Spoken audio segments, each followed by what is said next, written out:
All right, welcome. This week is going to be a little bit different. We're going to give Hannah kind of a break. Woo! She's going to do almost all of the listening, and I'm going to do most of the talking. Yep, I'm here for the stories today. Yep. And today we are going to talk about the Wendigo, which I find interesting. You've heard of them, right? I'm very excited. My only knowledge is from a couple movies and the TV show Supernatural. So, not saying any of those are good stories, but I'd like to think the Supernatural show, I know I wanted to get you to watch it sometimes, they like to go off of a lot of different conspiracies and stuff, cryptids and stuff, so I was pretty excited to kind of compare it and see what you have to say. And you and I watched that one movie that had a Wendigo. Yeah, I don't remember what that was. What was that movie? I have no idea, but I just thought it was... Yeah, it was interesting. They're in like Washington State or Canada. Yeah, it was cool.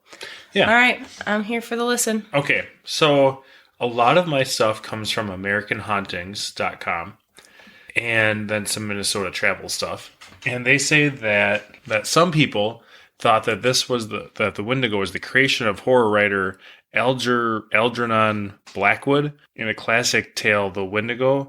But I like his name. Yeah, he has a cool name. It says that the spirit was and is very real to many in the northern woods and prairies of the state. They're talking a lot of Minnesota. Mm-hmm. Many legends and stories have circulated over the years about a mysterious creature who was encountered by hunters and campers in the shadowy forests of the upper regions of Minnesota. Like I said, some of it's Canada-based too. I don't know if there's any Wisconsin stories. I could not find any, but I didn't look that much for Wisconsin in particular. In one variation, the creature could only be seen if faced by the witness head-on because it was so thin that it could not be seen from the side. The spirit was said to have a voracious appetite for human flesh, and the many forest dwellers who disappeared over the years were said to be victims of the monster. Native people had their own tales of the Wendigo, dating back over the years, and most who were interviewed could not remember when the story had been told or started. The Inuit people of the region called the creature by various names, including Wendigo, Wittigo, Wittico, and Wheatigo, but each of them was roughly translated to mean the evil spirit that devours mankind. I was going to say, they all kind of sound similar when you say it out loud. I like that they have different... That makes something seem more real to me, too, is if different people have a name for it. Yeah. Especially if they're a different name, and it's across different cultures. Mm-hmm. Around 1860, a German explorer translated Wendigo to mean cannibal among the tribes along the Great Lakes. Native American versions of the creature spoke of a gigantic spirit over 15 feet tall that had once been human but had transformed into a creature by the use of magic. Though all of the descriptions of the creature vary slightly, the Wendigo is generally said to have glowing eyes, long yellowed fangs, and overly long tongues. Most have a sallow, S-A-L-L-O-W, yellowish skin, but others are said to be matted with hair. They are tall and lanky and are driven by a horrible hunger. But how would a person grow to become one of these strange creatures? How do you think? They said magic, right? Do you have any other ideas? Just like randomly, is it like you get bit? I would think scratched. Yeah, I don't know. I don't remember. It's been so long since I've watched a show with it. I don't remember how the transference was, but I thought it was if you were scratched. I haven't read this. I don't remember. No. I don't know if it's like a zombie or bit.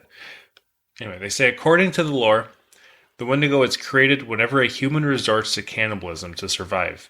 In years past, such a practice was possible, although still rare, as many of the tribes and settlers in the region were cut off by the bitter snows and ice of the Northwoods.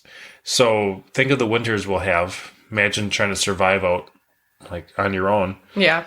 People probably had to resort to cannibalism more often than they do now, obviously. Unfortunately, eating another person to survive was sometimes resorted to, and thus the legend of the Wendigo was created. But how real are or were these creatures? Could the legend of the Wendigo have been created merely as a warning against cannibalism? Or could sightings of Bigfoot-type creatures have created the stories? Well, they don't know. They disagree on the origin, because it's so old. It is believed that white settlers to the region took the story seriously. At times, they even took the sightings and reports seriously enough and made it into their local culture. Like stories like Algernon Blackwood, he wrote that and it became more real for people. Real life stories were told as well, and according to the settlers' version of the legend, the Wendigo would often be seen as like an omen. It would signal the death of a community. A Wendigo allegedly made a number of appearances near a town called Rusesu in northern Minnesota from the late 1800s through the early 1920s.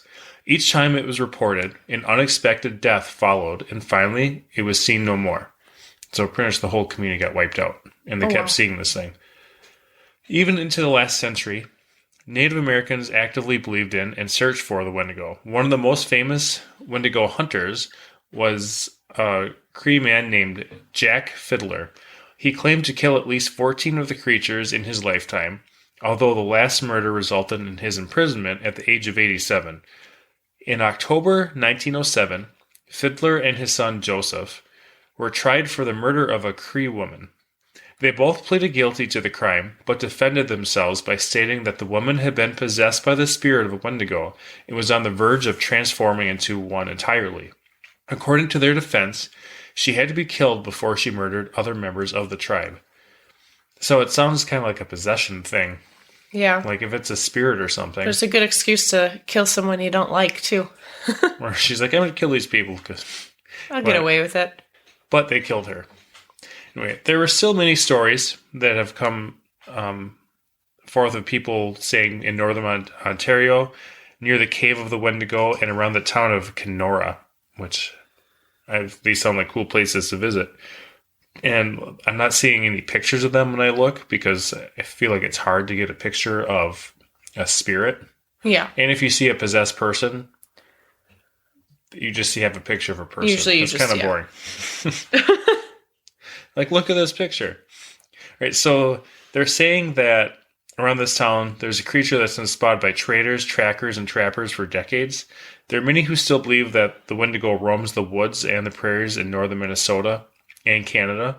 It says whether it seeks human flesh or acts as a portent of coming doom, it's anyone's guess. But before you start to doubt that it exists, remember that all these stories and legends of the fearsome creature have been around since before the white man walked on these shores. And that's cool. Yeah, it says the legends have had to got started somehow. Yeah. And then going on, other tribes talking about it says a lot of it, they're saying it originates in indigenous lore, looking at this Minnesota website. Nothing ever says it's a good thing. That's one thing that connects all of them. It's never anything good. It's like, I saw one. thing. Yeah. Like that thing we saw one day. We were like, oh, that was cool. You're scared then. Yeah. So the concept of it has been frequently appropriated by writers of comics, horror novels, like you mentioned earlier, TV shows. They're often depicted as werewolf-like creatures, often with antlers or horns, like that movie we saw. Mm-hmm. So this says the original lore describes them as giant humanoids. It says they're often freezing cold and driven by an appetite for human flesh. So that's another thing where it's similar. It's widely thought Wendigos were grotesque manifestations or symbols of the harsh winters and lack of food, which many tribes people had to endure. There is even an early psychiatric condition called Wendigo psychosis, describing people in the Algonquin regions who were seized by cannibalistic compulsions. An early example was reported by Jesuit missionaries in Canada in 1661, and they wrote of a local malady striking local people, which affects their imaginations and causes them a more than canine hunger. This makes them so ravenous for human flesh that they pounce upon women, children, and even upon men. So this origin of the Wendigo could be they're people with this mental health condition that they just like, because of starvation, kind of go mad. And they start eating people. The person perhaps most associated with the phenomenon of Wendigo psychosis was Swift Runner. So they write a Cree Indian who worked as a trapper in Canada. I don't like saying Indian, so I say this because they don't live on the continent of, or the country of India. So, and I like to say indigenous or just native people. Like I feel like if anyone's listening that is indigenous, if you would say what you prefer, because I want to be respectful of your Alan's culture. just following what the website says. Yeah. So he didn't make anything up. He's just reading what he sees. Yeah. So whether it's wrong or not, let us know. It still bothers me when I read it. But yeah, I get that. Right. But as far as your sources go, that's what they wrote. So you don't want to It'd be like people call interpret it wrong. I don't care if people call me Whitey, but I feel like it would be kind of like that. Yeah. Like, I'm going to call you this. Mm-hmm. And then whether I'm right or wrong, I'm just going to keep calling you it. That's kind of what I get. All right, back to the story. So Swift Runner, he worked as a trapper in Canada.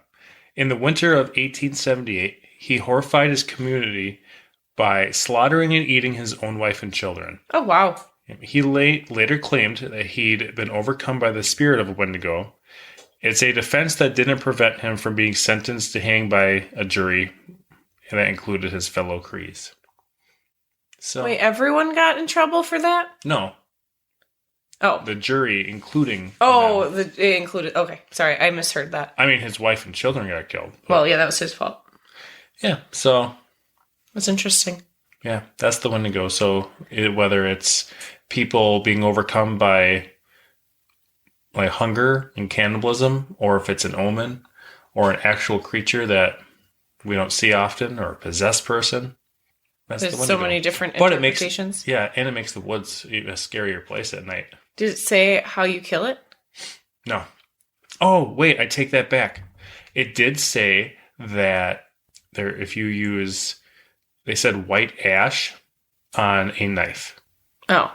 And I don't know if you're burning the tree, like an ash tree, or if it's ashes from this. They say if you put it on a knife. Oh. I think Supernatural, I could be wrong. I think it was a silver bullet. Oh, wait, is that a werewolf? It's probably a werewolf.